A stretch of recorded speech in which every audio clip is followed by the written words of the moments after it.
الحمد لله نحمده ونستعينه ونستغفره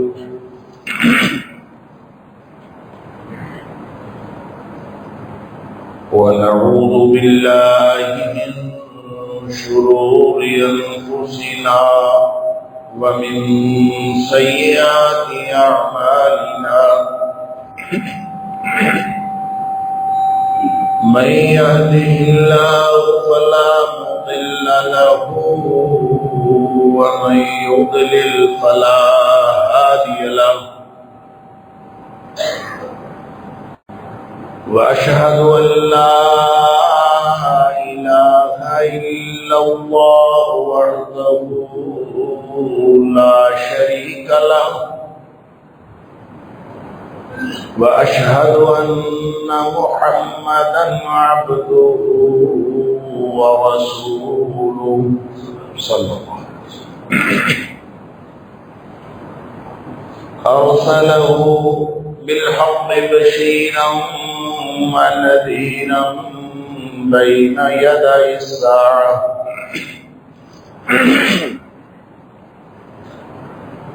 فمن يطع الله ورسوله فقد رشد واهتدى ومن يعص الله ورسوله فقد ضل وغوى فإنه لا يضر إلا نفسه ولا يضر الله شيئا نسأل الله ربنا أن يجعلنا ممن يطيعه ويطيع رسوله ويتبع رضوانه ويجتنب سخطه فإنما نحن به وله أما بعد فإن خير الحديث كتاب الله وخير الهدي هدي محمد صلى الله عليه وآله وسلم وشر الأمور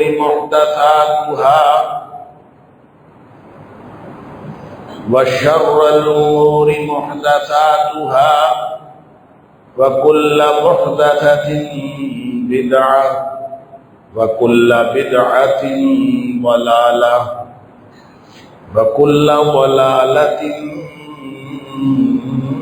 في النار فأعوذ بالله السميع العليم من الشيطان الرجيم من همزه ونفخه ونفثه بسم الله الرحمن الرحيم من عمل صالحا من ذكر أو أنثى وهو مؤمن من عمل صالحا من ذكر أو أنثى وهو مؤمن فلنحيينه حياة طيبة وَلَنَجْزِيَنَّهُمْ أَجْرَهُمْ بِأَحْسَنِ مَا كَانُوا يَعْمَلُونَ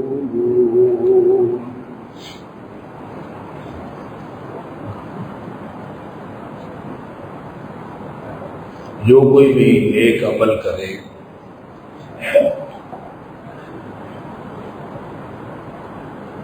چاہے وہ مرد ہو چاہے وہ عورت ہو وَهُوَ مُؤْمِنٌ لیکن ہو مومن حالت ایمان میں نیک عمل کرے فَلَنُحْيِيَنَّهُ حَيَاةً طَيِّبَةً ہم اس کو پاکیزہ زندگی عطا کر دیں گے۔ وَلَنَجْزِيَنَّهُمْ أَجْرَهُمْ بِأَحْسَنِ مَا كَانُوا يَعْمَلُونَ، اور ہم یقیناً ان کو بدلے کے طور پر اجر دیں گے اس کیے ہوئے عمل سے بہت زیادہ بہتر اجر۔ صدق اللہ العظیم۔ اللہ کریم نے ہماری معاشرت کو اور نسل انسانی کو بہت سارے طبقات میں تقسیم فرمایا ہے، اپنے کام کے اعتبار سے بھی اور نسل کی نوعیت کے اعتبار سے۔ اور جو بہت بڑی تقسیم ہے وہ مذکر اور مؤنث کی ہے، مرد اور عورت کی تقسیم ہے۔ انسانیت کو مرد اور عورت کے دو حصوں میں تقسیم کر کے ان کا دائرہ کار بھی مقرر فرما دیا اللہ کریم نے۔ کچھ کام صرف مردوں کے کرنے کے ہیں، عورتیں نہیں کر سکتی۔ کچھ کام صرف عورتوں کے کرنے کے ہیں، مرد نہیں کر سکتے، یہ ان کا مخصوص دائرہ کار۔ لیکن عمومی زندگی اس میں دو باتیں ایسی ہیں جو کامن ہیں، مشترک ہیں، چاہے مرد ہو چاہے عورت ہو، اس کو عمل نیک کرنے پڑیں گے، کیونکہ یہ بنیادی امتحان ہے زندگی کا۔ الذی خلق الموت والحیات لیبلوکم ایکم احسن عملا، کہ اللہ نے موت اور زندگی کا کارخانہ اس لیے بنایا ہے کہ تاکہ تمہارا امتحان کیا جائے کہ تم میں سے اچھے عمل کرنے والا کون ہے۔ اس امتحان میں مرد بھی شامل ہے، اس میں عورتیں بھی شامل ہیں۔ لہذا جس طرح مردوں کا امتحان ہر وقت جاری ہے، اسی طرح عورتوں کا امتحان بھی ہر وقت جاری ہے۔ کامیابی کیسے ملے گی؟ اچھے عمل کرنے سے۔ اچھا عمل کیا ہے؟ اچھے عمل کی دو خصوصیات ہیں، دو باتیں، دو شرائط اگر کسی عمل کے اندر موجود ہوں تو اچھا عمل ہوتا ہے۔ انسان کی کامیابی کے اندر وہ عمل کنٹریبیوٹ کرتا ہے، وہ عمل انسان کو کامیاب کرا دیتا ہے اگر اس کے اندر دو خصوصیات ہیں۔ کیا؟ ایک خصوصیت یہ ہو کہ وہ عمل خالص اللہ کے لیے ہو، کوئی مقصدیت کی ملاوٹ نہ موجود ہو، خالص اللہ۔ اور دوسرا اس کی شرط یہ ہے کہ وہ اللہ کے رسول صلی اللہ علیہ وسلم کی سنت کے مطابق ہو، آپ کے حکم کے مطابق، آپ کے اسوہ کے مطابق ہو۔ ظاہر ہے نبی پاک صلی اللہ علیہ وسلم خود مرد تھے اور اللہ نے کسی عورت کو نبی نہیں بنایا، لیکن نبی کریم صلی اللہ علیہ وسلم نے عورتوں کے سارے احکام خود بتائے، اور صرف خود نہیں بتائے بلکہ اما عائشہ صدیقہ رضی اللہ تعالی عنہا اور دیگر جو ازواج مطہرات ہیں انہوں نے نبی کریم صلی اللہ علیہ وسلم سے ایک ایک مسئلہ پوچھ کے امت تک پہنچا دیا کہ کس وقت، کس لمحے، کس موقع پر کس عورت کو کیا کرنا چاہیے، وہ سارا علم آگے منتقل کر دیا اور ہمارے پاس حدیث کی کتابوں کے اندر موجود ہے۔ کسی نے اگر کامیاب ہونا ہے تو اس کو وہ علم حاصل کرنا ضروری ہے۔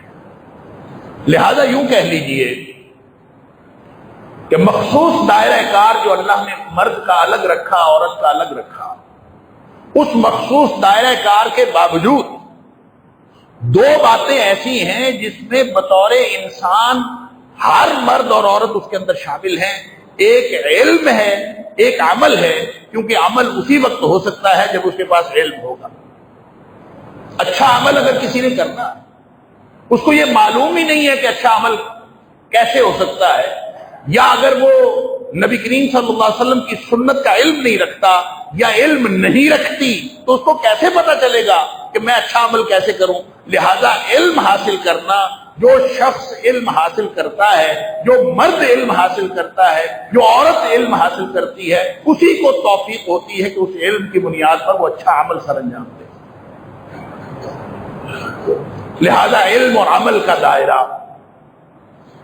ایسا دائرہ ہے جس میں مرد اور عورت دونوں شامل ہیں۔ اس لیے فرمایا کہ ایسا مسئلہ نہیں ہے من عامل صالحا، نیک عمل کوئی بھی کرے، چاہے مرد ہو چاہے عورت ہو، مخصوص دائرے کے اپنے اعمال ہیں لیکن مشترک دائرے کے بہت سارے اعمال ہیں۔ مخصوص دائرے کا عمل ہو تو بھی اور مشترکہ اعمال میں سے کوئی عمل ہو تو بھی، جب تک اس کو علم حاصل نہیں ہوگا کہ اللہ کے رسول صلی اللہ علیہ وسلم نے اس بارے میں کیا فرمایا ہے، اس وقت تک عورت بھی عمل نہیں کر سکتی اور مرد بھی عمل نہیں کر سکتا۔ اس کا مطلب یہ ہے کہ علم حاصل کرنا جس طرح مردوں کے اوپر فرض ہے اسی طرح عورتوں کے اوپر بھی فرض ہے۔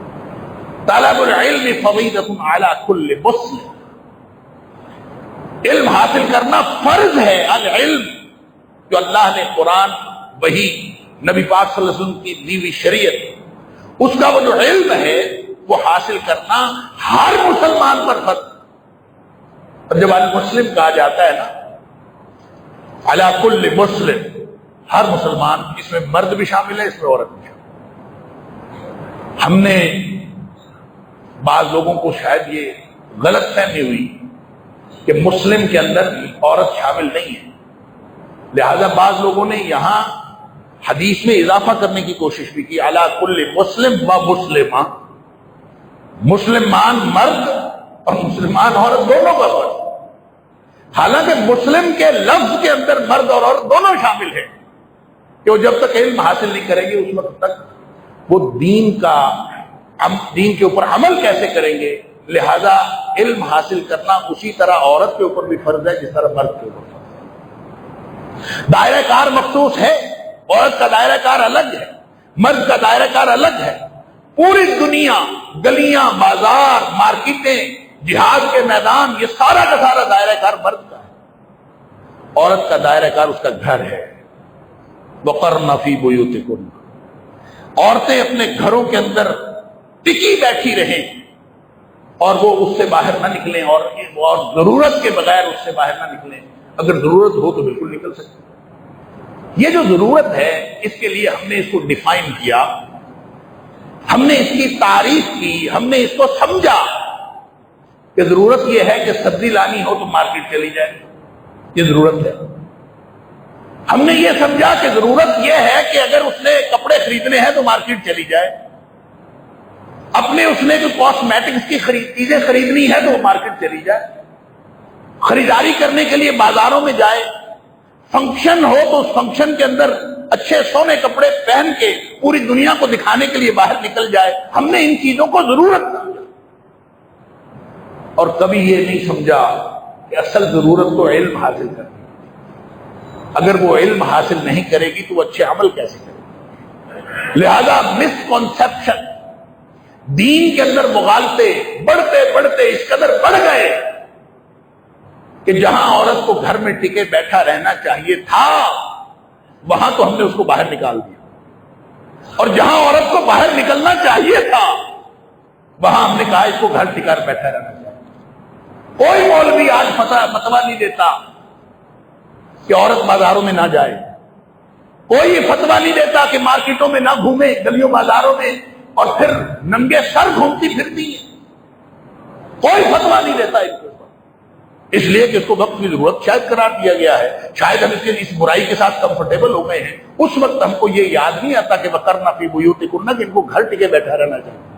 ہم کہتے ہیں ضرورت ہے، لیکن جس چیز سے ہم منع کرتے ہیں، علم کے دروازے ہم نے عورت کے اوپر بند کیے، خاص طور پر دین کے علم کے دروازے بند کیے، اور دین کے ساتھ جڑاؤ، دین کے ساتھ مطابقت اور دین کے ساتھ جڑے رہنے کہ جتنے مواقع تھے ہم نے عورت کے اوپر بند کر دیے، خاص طور پر اس وقت بند کر دیا جب ہم نے عورت کو مسجد میں آنے سے روک دیا۔ مسجد میں عورت نہ جائے، پتہ نہیں کہاں سے یہ مسئلہ نکالا کہ عورت کو مسجد میں نہیں جانا چاہیے۔ بھئی جب تک وہ علم حاصل نہیں کرے گی، یہ جمعے کا اجتماع یہ علم کے حصول کا ایک بہت بڑا ذریعہ ہے۔ نبی کریم صلی اللہ علیہ وسلم نے کالجز اور یونیورسٹیاں نہیں بنائی تھی، نبی پاک صلی اللہ علیہ وسلم نے کالج یونیورسٹیاں بنا کے عورت کو تعلیم نہیں دی تھی.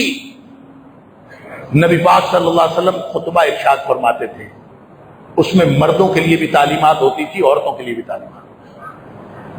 اور وہ عورتیں پورا طبقہ، یعنی آپ دیکھیں اگر ریشو بڑی ہوئی نہ ہو کسی جگہ مردوں کی اور عورتوں کی، تو کم از کم 50-50 تو ہے نا. آدھی آبادی تو کم از کم ہر جگہ پہ ہے. اگر آپ نے ان کو مسجدوں سے آنے سے روک دیا تو اس کا مطلب ہے آپ نے آدھی آبادی کو دین کا علم حاصل کرنے سے روک دیا. نبی کریم صلی اللہ علیہ وسلم کا طریقہ کار تو یہی تھا کہ آپ خطبہ ارشاد فرماتے تھے، اور جمعے کا خطبہ آپ کا ریگولر ہوتا تھا.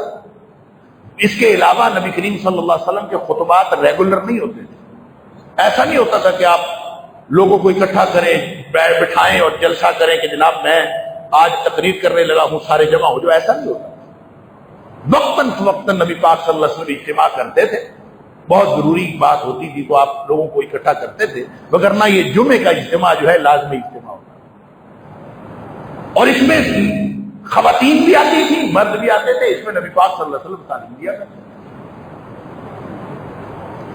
کوئی ایک آدھ واقعہ ایسا بھی ہے کہ عورتوں کو یہ شکایت پیدا ہوئی، بخاری شریف کے اندر یہ بات موجود کہ عورتوں کو شکایت پیدا ہوئی کہ اللہ کے رسول صلی اللہ علیہ وسلم مرد ہمیشہ ہر وقت آپ کے ساتھ ہوتے ہیں، آپ جمعے کے علاوہ بھی ان کے ساتھ باتیں کرتے رہتے ہیں، ان کو سوال پوچھنے کا موقع مل جاتا ہے، آپ ان سے گفتگو کرتے رہتے ہیں. اور وہ بھی گفتگو نبی پاک صلی اللہ علیہ وسلم روزانہ نہیں کرتے تھے. ہماری طرح روز ہر وقت درس سنائے جانا یہ نبی پاک صلی اللہ علیہ وسلم نہیں کرتے. صحابہ کہتے ہیں کئی دن گزر جاتے، ہم اداس ہو جاتے کہ اتنے دنوں سے نبی پاک صلی اللہ علیہ وسلم نے کچھ فرمایا ہی نہیں. پھر جا کے نبی کریم صلی اللہ علیہ وسلم کوئی بات ارشاد فرمایا. یہ آپ کا طریقہ کار تھا تعلیم میں.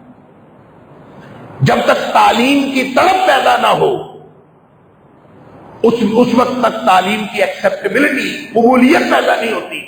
اور جب آپ تڑپ کا انتظار ہی نہ کریں، ہر وقت اوور لوڈ کرتے رہے تعلیم، تو ظاہر ہے اس سے بھی مسائل پیدا ہوتے ہیں اور لوگ جو ہے متنفر ہوتے ہیں. یہ نبی پاک صلی اللہ علیہ وسلم کی حکمت تھی کہ تعلیم دیتے تھے، اس لیے کہ جب تک علم حاصل نہیں ہوگا عمل نہیں ہو سکے. اور عمل کیا ہے؟ من عمل صالحا، جس نے بھی نیک عمل کیا، من ذکر او انثی، چاہے مرد ہے چاہے عورت. عورتوں کو کیا مسئلہ ہے؟ لیکن عورتوں کو شکایت پیدا ہوئی کہ ہمارے ساتھ گفتگو کا، ہمیں نبی پاک صلی اللہ علیہ وسلم کے ساتھ گفتگو کا موقع نہیں ملتا، مردوں کو زیادہ موقع ملتا، لہذا آپ ہمارے لیے ایک دن مقرر کر دیں. نبی کریم صلی اللہ علیہ وسلم نے عورتوں کے لیے ایک دن مقرر فرما دیا. بخاری شریف کے الفاظ، نبی پاک صلی اللہ علیہ وسلم نے ان کے لیے فدعاہن، نبی پاک صلی اللہ علیہ وسلم نے ایک مقرر فرما دیا، یومن، ایک دن. اور اس دن مقرر کر کے فلاقیہن فیہ، اس میں نبی کریم صلی اللہ علیہ وسلم خواتین سے سٹنگ کیا کرتے تھے. اور یہ نبی کریم صلی اللہ علیہ وسلم نے ایک دن کیا یا آپ کیا کرتے تھے، بہرحال نبی کریم صلی اللہ علیہ وسلم طریقہ یہ ہے. گویا خواتین کے لیے الگ کوئی واعظ کا، نصیحت کا یا کوئی ان کی تعلیم حاصل کرنے کا بندوبست کرنا، یہ بھی عورتوں کا حق ہے. اسی لیے امام بخاری علیہ الرحمہ نے کتاب العلم کے اندر ایک باب باندھا ہے، کیا عورتوں کے لیے علیحدہ کوئی دن مقرر کیا جا سکتا ہے؟ ظاہر ہے نبی کریم صلی اللہ علیہ وسلم نے دن مقرر کیا ہے.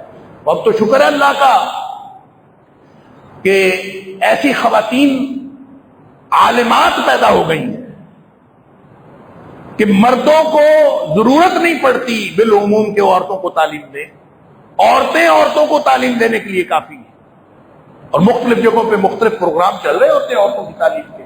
اور اللہ کا شکر ہے ہماری اس مسجد کے اندر بھی صوت القرآن کے نام سے ایک پورا کورس ہمیشہ چل رہا ہوتا، اور وہ ایک علیحدہ پروگرام ہے خواتین کا. تو گویا نبی کریم صلی اللہ علیہ وسلم کی سنت کے مطابق ہے کہ یہ علیحدہ پروگرام بھی جاری رہے. علم حاصل ہوگا تو انسان کے دل میں اللہ کی خشیت پیدا ہوگی. قرآن کہتا ہے کہ انما یخشی اللہ من عبادہ العلماء،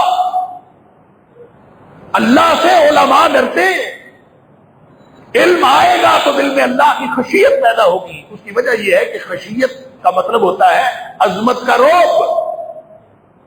جس کو اللہ کا تعارف ہی نہیں ہے، اس کے سامنے آپ اللہ اللہ کرتے رہیں، اس کو اللہ کی عظمت کا رعب کیا پیدا ہوگا؟ جس کو اللہ کی معرفت دی جائے، اور اللہ کی معرفت کس سے دی جا سکتی ہے؟ دو چیزوں سے دی جا سکتی ہے۔ ارد گرد پھیلی ہوئی کائنات کے اوپر غور و فکر کریں تو بھی نشانیاں ہیں اللہ کی توحید کی اور اللہ کی معرفت کی۔ ان نشانیوں سے بھی اللہ تعالیٰ کی توحید کی معرفت حاصل ہوتی ہے، اور وہ نشانیاں جو قرآن کے اندر ہیں، یہ قرآن کے اندر بھی آیات نشانیاں، ان نشانیوں کے اوپر بھی غور و فکر کرنے سے اللہ تعالیٰ کی معرفت حاصل ہوگی تو خشیت آئے گی، معرفت حاصل ہوگی تو خشیت آئے گی۔ انما یخشی اللہ من عباد العلماء۔ لہذا خواتین کے لیے خاص طور پر حکم فرمایا سورہ احزاب کے اندر، وَاذْكُرْنَ مَا يُتْلَى فِي بُيُوتِكُنَّ مِنْ آيَاتِ اللَّهِ وَالْحِكْمَةِ۔ کہ عورتوں کو خاص جو احکام دیے اس میں ایک حکم دیا، تم گھروں میں کتاب و سنت کی تعلیم کا انتظام کیا کرو، اس کو یاد کیا کرو۔ ما یتلا علیکم، جو تمہارے اوپر آیات پڑھی جاتی ہیں، کون پڑھاتا ہے؟ ظاہر ہے نبی کریم صلی اللہ علیہ وآلہ وسلم اپنے خطبے میں ارشاد فرماتے تھے، نبی پاک صلی اللہ علیہ وسلم کو سمجھاتے تھے، اور جو کچھ وہ سنتی تھی فرمایا وَاذْكُرْنَ مَا فِي بُيُوتِكُنَّ، جو کچھ سنتی ہو، جو کچھ تمہیں تعلیم حاصل ہوتی ہے، ما یتلا، جو کچھ تمہارے اوپر پڑھا جاتا ہے، تلاوت کیا جاتا ہے، جو کچھ تم نے سنا ہے، جو اللہ کے رسول صلی اللہ علیہ وسلم کی باتیں سنی ہیں، جو اللہ کا قرآن سنا ہے، اس کو گھروں میں جا کے یاد رکھا کرو اپنے گھروں کے اندر۔ اس کی امپلیمنٹیشن کہاں ہوگی؟ سنیں گی مسجد سے اور عمل کریں گی جا کے اپنے گھروں میں۔ وَاذْكُرْنَ فِي بُيُوتِكُنَّ، اپنے گھروں میں اس کو یاد رکھا کرو۔ یہ بالکل اسی طرح کی بات ہے جیسے مردوں کو کہا نا فَإِذَا قُضِيَتِ الصَّلَاةُ فَانتَشِرُوا فِي الْأَرْضِ وَابْتَغُوا مِنْ فَضْلِ اللَّهِ وَاذْكُرُوا اللَّهَ كَثِيرًا لَعَلَّكُمْ تُفْلِحُونَ، کہ جب تم نماز پڑھ چکو جمعے کی نماز تو مسجدوں سے نکل جایا کرو، زمین میں پھیل جایا کرو۔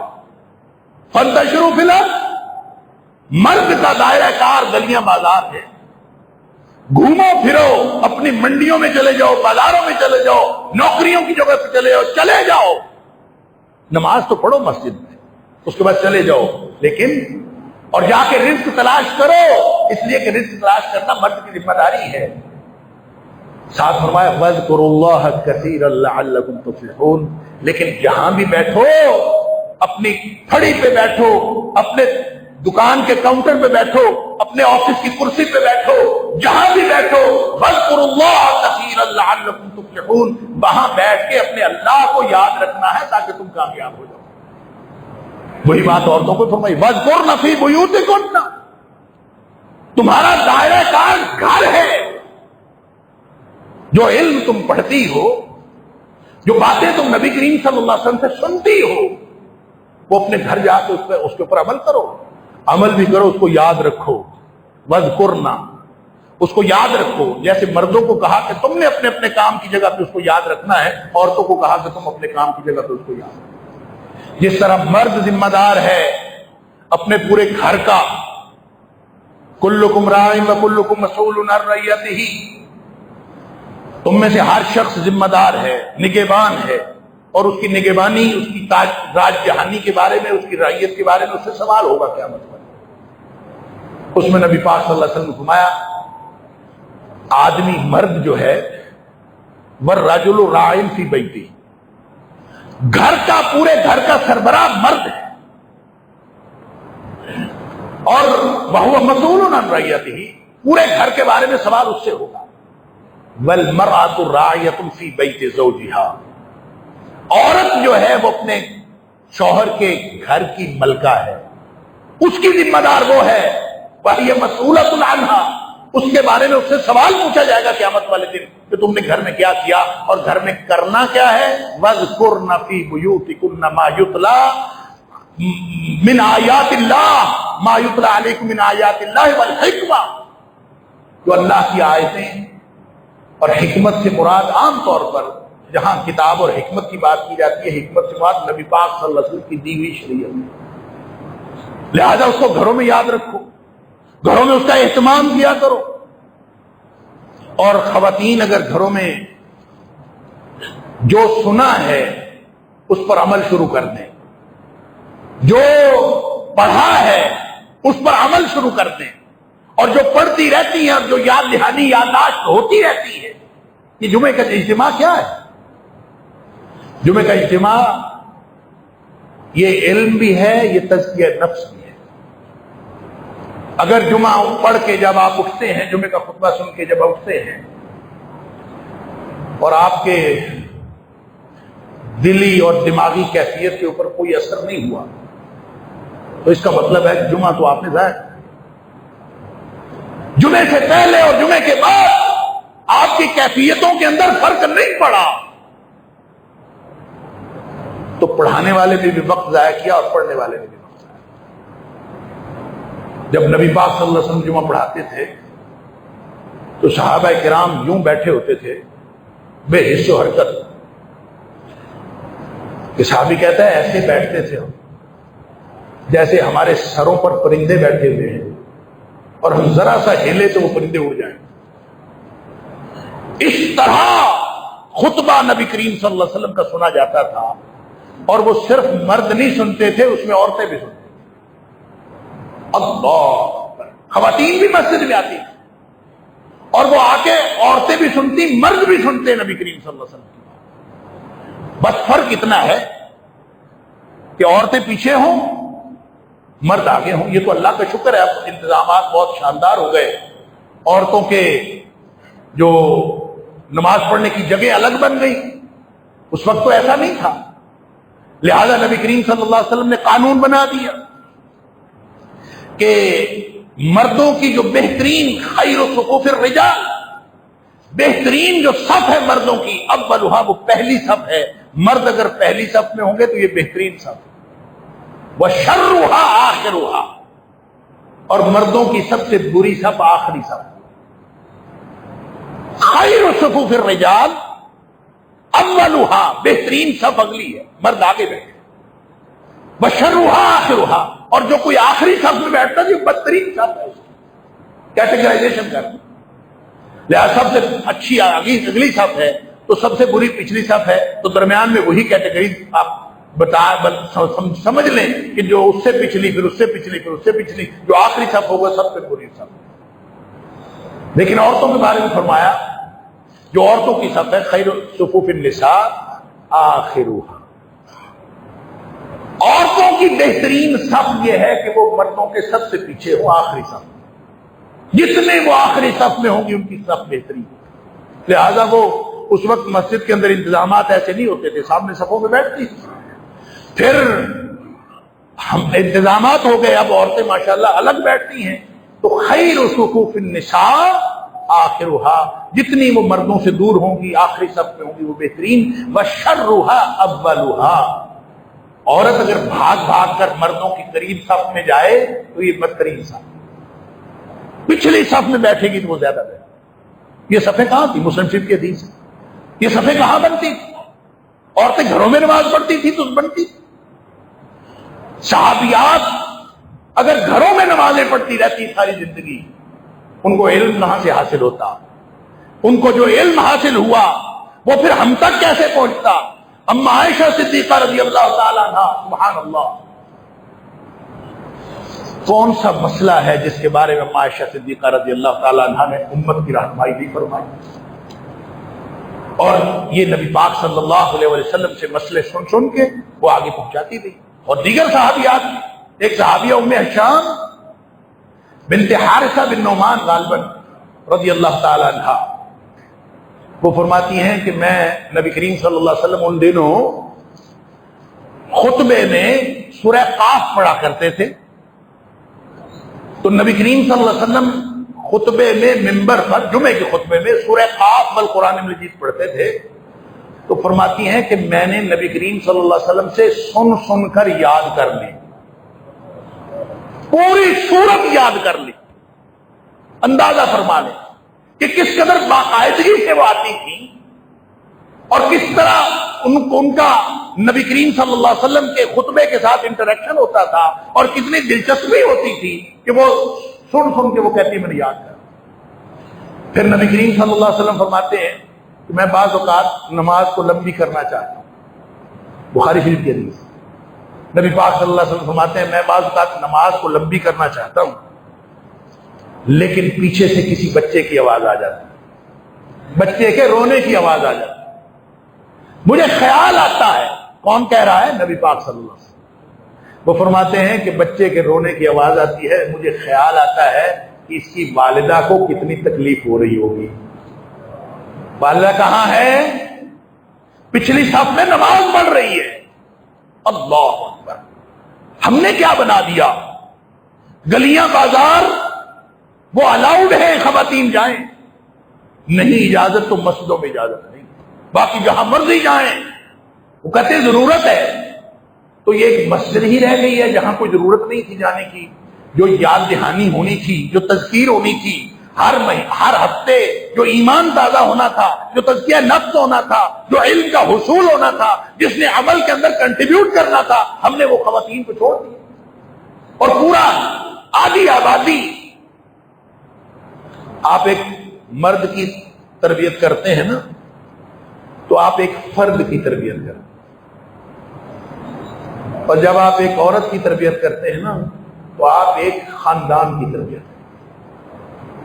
عورت جب پڑھتی ہے، لکھتی ہے، دین کی سمجھ رکھتی ہے تو پورے خاندان کی اصلاح ہوتی ہے۔ مرد پڑھتا لکھتا ہے تو وہ ایک فرد پڑھتا لکھتا ہے، ساری جو قوم بنتی ہے، جو قوم کی اصل تربیت کرنی ہوتی ہے وہ تو عورت نے کرنی ہوتی ہے۔ اس لیے نبی کریم صلی اللہ علیہ وسلم، یہ تو میں صرف جمعے کی بات کر رہا ہوں، باقی نمازوں میں بھی صحابیات آتی تھی۔ بخاری شریف کے اندر حدیث ہے نبی کریم صلی اللہ علیہ وسلم نے کہ ساتھ فجر کی نماز میں بھی آتی تھی۔ اللہ اکبر! صحابی کہتا ہے کہ جو مومن خواتین تھیں یشہدن مع رسول اللہ صلی اللہ علیہ وسلم صلاۃ الفجر، وہ فجر کی نماز میں بھی نبی کریم صلی اللہ علیہ وسلم کے پیچھے نماز پڑھنے آتی تھی۔ فجر کی نماز، اندازہ کریں، اللہ اکبر! لیکن آتی کیسے تھی؟ متلفعات بمروطہن، بڑی بڑی چادروں میں لپٹی ہوئی آتی تھی، بے پردہ نہیں آتی تھی، سر کھول کے نہیں آتی تھی، لوگوں کو اپنا آپ دکھاتے ہوئے نہیں آتی تھی، پورے آداب کا خیال رکھتے ہوئے اور اپنے آپ کو اوپر پوری بڑی چادریں لیتے ہوئے نبی کریم صلی اللہ علیہ وسلم کے پیچھے فجر کی نماز پڑھنے آتی۔ اللہ اکبر! اور جب وہ اپنے گھروں کی جاتی، ظاہر ہے نماز پڑھ کے اپنے گھروں کو جانا ہے، تو حدیث میں آتا ہے کہ لا یعرفہن احد من الغلط، چونکہ نبی کریم صلی اللہ علیہ وسلم فجر کی نماز بہت اول وقت میں پڑھتے تھے، اور جب نماز مکمل ہو جاتی تو ابھی اندھیرا اور اجالا، روشنی اور اندھیرا، اس کا کوئی مکسچر باقی ہوتا تھا، اس کو کہتے ہیں غلط باقی ہوتا تھا، یعنی بالکل روشنی نہیں ہوتی تھی، ابھی غلط ہوتا تھا۔ اس غلط کی وجہ سے، یعنی اندھیرا اور اجالا ملا ہوا مکس، اس کی وجہ سے کوئی ان کو پہچان نہیں سکتا تھا یہ کون ہے۔ ایک تو چادریں لی ہوئی ہوتی تھی، ایک اوپر سے ابھی غلط ہوتا تھا، اور وہ پڑھ کے اپنے گھروں میں بھی جا رہی ہوتی تھی، اور کوئی ان کو پہچان نہیں سکتا تھا۔ یہ ماحول تھا نبی کریم صلی اللہ علیہ وسلم۔ سبحان اللہ! اس لیے نبی کریم صلی اللہ علیہ وسلم نے فرمایا یہ ٹھیک ہے کہ عورت اپنے گھر میں اگر نماز پڑھے، نبی پاک صلی اللہ علیہ وسلم کا فرمان ہے کہ عورت اگر اپنے گھر میں نماز پڑھے تو اس کے لیے بہتر ہے۔ یہ عام نمازوں کی بات کہ وہ خواہ ہر نماز کے لیے مسجد جانے کی ضد نہ کرے، عام نمازیں گھر میں پڑھے، یہ حکم ہے نبی پاک صلی اللہ علیہ وسلم۔ وَبُيُوتُهُنَّ خَيْرٌ لَهُنَّ، ان کے گھر نمازیں پڑھنے کے لیے ان کے لیے زیادہ بہتر ہے۔ لیکن ساتھ آپ نے فرمایا جب کوئی عورت مسجد میں جانے کی اجازت مانگتی ہے نا، اس کو کبھی منع نہ کرو، بخاری شریف کی حدیث ہے. فرمایا اذا استاذنت احدکم امرأته الى المسجد، تم میں سے کوئی کسی کی خاتون، بیوی، عورت، بہن، بیٹی، ماں وہ اجازت مانگتی ہے کہ میں نے مسجد میں جانا ہے، فلا یمنعها، کوئی اس کو منع نہ کرے.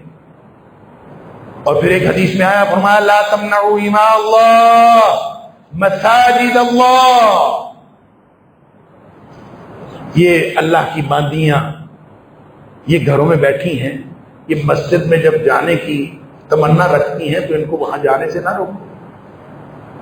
ایما اللہ کا مطلب اللہ کی لونڈیاں، اللہ کی غلام، یہ اللہ کی بندیاں، یہ جب جانا چاہتی ہیں مسجد میں تو ان کو مسجد جانے سے نہ روکو. یہ ماحول تھا جب نبی پاک صلی اللہ علیہ وسلم نے عورتوں کو، اب ہم عورتوں کو ہر معاملے میں شانہ بشانہ دینے کے لیے تیار ہیں. عورت جہاز اڑا سکتی ہے، عورت فوج میں جا سکتی ہے، عورت بازاروں میں جا سکتی ہے، عورت دفتروں میں مرد کے شانہ بشانہ کام کر سکتی ہے، بزنس اس کے شانہ بشانہ کر سکتی ہے، سب کچھ کر سکتی ہے. نہیں کر سکتی تو مسجد میں جا کر نماز نہیں پڑھ سکتی. انا للہ و انا الیہ راجعون. جہاں جانے سے نبی کریم صلی اللہ علیہ وسلم نے روکا ہے وہاں ہم نے جانا ہے. جہاں جانے کا حکم دیا ہے، جہاں جانے کی اجازت دی ہے وہاں ہم نے نہیں جانا. یہ ہم نے دین کو کیا بنا دیا؟ اگر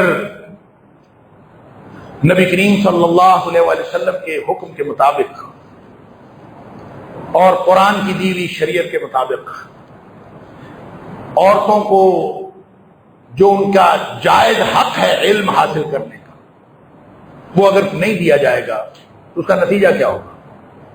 اس کا نتیجہ یہ ہوگا کہ ہمارے گھر کے بچے وہ بے تربیت رہ جائیں گے. اور وہ جو حکم ہے نا قرآن کا، یا ایھا الذین آمنوا قوا انفسکم واہلیکم نارا، ایمان کا دعویٰ کرنے والوں اپنے آپ کو بھی آگ سے بچاؤ اور اپنے گھر والوں کو بھی آگ سے بچاؤ. جب عورت تعلیم یافتہ ہوگی، عورت دین کا فہم رکھتی ہوگی، تعلیم وہ ڈگریاں نہیں ہیں جن کو آج کل تعلیم کہا جا رہا. ان ڈگریوں کے بارے میں تو نبی کریم صلی اللہ علیہ وسلم نے فرمایا اللہ تعالیٰ اس کو سخت ناپسند کرتا ہے. یہ شاید آج کے دور کا ماحول ہے. اللہ تعالیٰ اس شخص کو سخت ناپسند کرتا ہے جو باتیں بہت کرتا ہے، دن کو گدھوں کی طرح کام کرتا ہے، راتوں کو مردار کی طرح سو جاتا ہے. اور فرمایا عالم بامر الدنیا وجاہل بامر الاخرہ، دنیا کے بارے میں اس کو بڑا علم ہے، ہر چیز کے بارے میں بڑا پتا ہے، اور آخرت کے بارے میں اس کو کچھ نہیں پتا. اس کو کوئی سوال پوچھ لے، کوئی بات پوچھ لے، اس کو کوئی پتا نہیں. آج کل یہ سارے پڑھے لکھے جاہل، عالم بامر الدنیا وجاہل بامر الاخرہ. کیا مرد کیا عورتیں آج کل شاید اسی طرح کی تعلیم دی جا رہی ہے کہ ہماری تعلیم سے آخرت کا تصور خالی کر دیا گیا ہے. باقی دنیا کے لیے جو کچھ بھی پڑھایا جا رہا ہے ساری دنیا اسی کے پیچھے. آپ کو پتا ہے اس دفعہ یونیورسٹی میں داخلوں کے لیے سب سے زیادہ رش پتا ہے کہاں تھا؟ کہ جس کو پڑھنے کے لیے بچے بھی بچیاں بھی ہزاروں، یہاں پہ 300 یا 400 داخلے ہونے تھے، وہاں پہ 45,000 یا 46,000 اپلیکیشن آئی ہیں. وہ پتا ہے کون سا شعبہ ہے؟ وہ اسلامیات کا شعبہ نہیں ہے، وہ کمپیوٹر سائنس کا شعبہ. عالم بامر الدنیا وجاہل بامر الاخرہ. ہم کر کیا رہے ہیں؟ اور یہ جو 8ویں دن یہ جمعے کا جو اجتماع ہوتا ہے، اگر بندہ اس میں بھی آ جائے ریگولرلی تو کچھ نہ کچھ علم بھی حاصل ہوتا ہے، کچھ نہ کچھ تزکیہ نفس حاصل ہوتا ہے، کوئی آخرت کا خوف پیدا ہوتا ہے. اللہ اکبر. اللہ تعالی ہم سب کو ہدایت نصیب فرمائے. اگر ایسی مائیں بیٹیاں پیدا نہیں ہوں گی تو پھر آپ امت کے مستقبل کی فکر کریں. نبی کریم صلی اللہ علیہ وسلم کی جو صحابیات تھی وہ تو تھی، بعد میں بھی ہماری جو پوری تاریخ ہے ہماری مسلمانوں کی، اس میں دین کا علم رکھنے والی عالمات، حدیث کا علم رکھنے والی عالمات اور فقہ کا علم رکھنے والی عالمات، ہمارا پوری تاریخ اس سے بھری پڑی. میں صرف مثال کے طور پر ایک بات عرض کرتا ہوں. امام ابن حجر اسقلانی علیہ الرحمہ آپ نے نام سنا ہو، کتنے بڑے محدث تھے، اور فتح الباری آج بھی حدیث پڑھنے والے وہ سوال ہی پیدا نہیں ہوتا کہ فتح الباری نہ پڑھے، اتنے بڑے محدث امام ابن حجر عسقلانی وہ فرماتے ہیں کہ میرے استادوں میں جن اساتذہ سے میں نے حدیث پڑھی ہے اس میں 7 خواتین ہیں، 7 خواتین سے میں نے حدیث پڑھی، انہوں نے ان کے نام بتائے، اس میں فاطمہ نامی 2 خواتین ہیں، پھر عائشہ نامی 2 خواتین، پھر اس میں ام عمر نامی ایک خاتون ہے، پھر اس میں سارہ نامی ایک خاتون ہے، اور فرماتے ہیں جو سارہ میری استانی ہے نا، میری استاد جس سے میں نے حدیث پڑھی، اس سے تو میں ایک عرصہ حدیث پڑھتا رہا، اللہ، ایک لمبا عرصہ میں اس سے حدیث پڑھتا رہا۔ جن محدثین کی خدمات کو آپ سمجھ رہے ہیں، یہ صرف مردوں کی خدمات نہیں، اس میں عورتوں کی بھی خدمات۔ اپنا ماحول درست کریں، اپنے معاملات درست کریں، اپنی عورتوں کو تعلیم کے دروازے بند نہ کریں، ان کے لیے تعلیم کے دروازے کھول لیں، ان کے لیے مسجدوں کے دروازے بند نہ کریں، مسجدوں کے دروازے کھول لیں۔ اگر آج ہم اس کی فکر کر لیں گے، امید ہے انشاءاللہ ہماری جو نسلیں ہیں وہ دین کے ساتھ جڑی رہیں گی اور دین سے دستبرداری کا اظہار نہیں کریں گی۔ اللہ تعالی ہمیں اور ہماری نسلوں کو دین پر قائم رکھے، ہماری دنیا بھی اچھی کرے، ہماری آخرت بھی اچھی کرے، اور ہم سب کو جنت الفردوس کے اندر اکٹھا فرمائے۔ وآخر دعوانا الحمدللہ رب العالمین۔